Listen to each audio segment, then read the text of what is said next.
glædelig anden søndag i advent.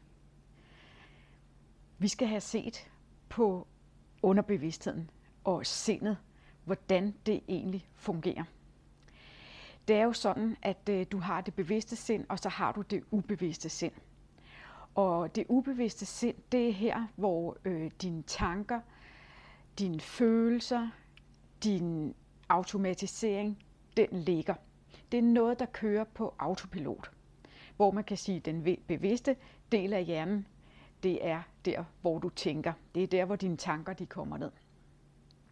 Det er sådan, når du skal begynde at ændre nogle ting, så er du nødt til at ændre din måde at tænke på. De tanker, som du sender ned fra dit bevidste sind til din underbevidsthed, de skaber en følelse. Og den følelse, den skaber en handling, og den handling skaber et resultat. Så når du gerne vil have et andet resultat, end det du har i dag, så er du nødt til at begynde at blive bevidst om, hvilke tanker er det, du sender fra det bevidste til det underbevidste sind. Hvis du hele tiden fortæller dig selv, og måske har gjort igennem mange år, at det der, det vil ikke lykkes for dig. Det kan du ikke finde ud af.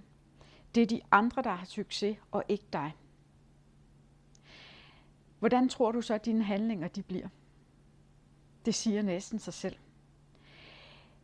Det du skal gøre, det er, at når du bliver bevidst om de tanker, du fortæller dig selv, så swifter du over og begynder at overskrive dem med positive tanker om dig selv.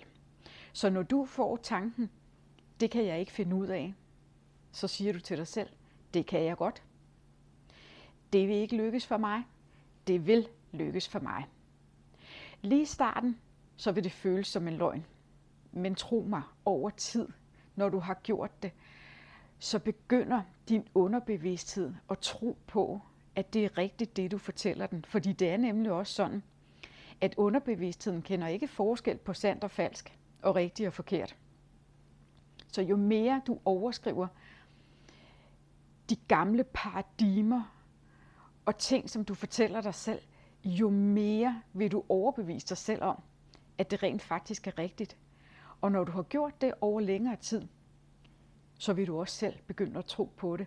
Og så er det her, at dine følelser de ændrer sig, dine handlinger de ændrer sig, og dermed så ændrer dine resultater sig også.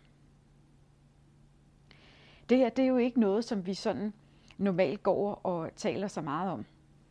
Men en af de ting, som der også er vigtigt lige at få med, det er, at når du skal opnå noget, så er du nødt til at være i en høj energi.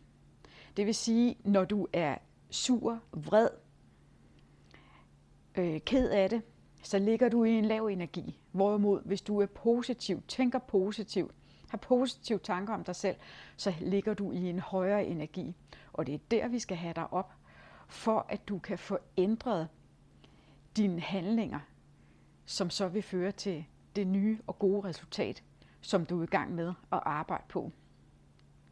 Så begynd at blive opmærksom på de tanker, du fortæller dig selv, overskriv dem med nye og positive tanker, og så skal du se, så åbner der sig altså et helt nyt univers.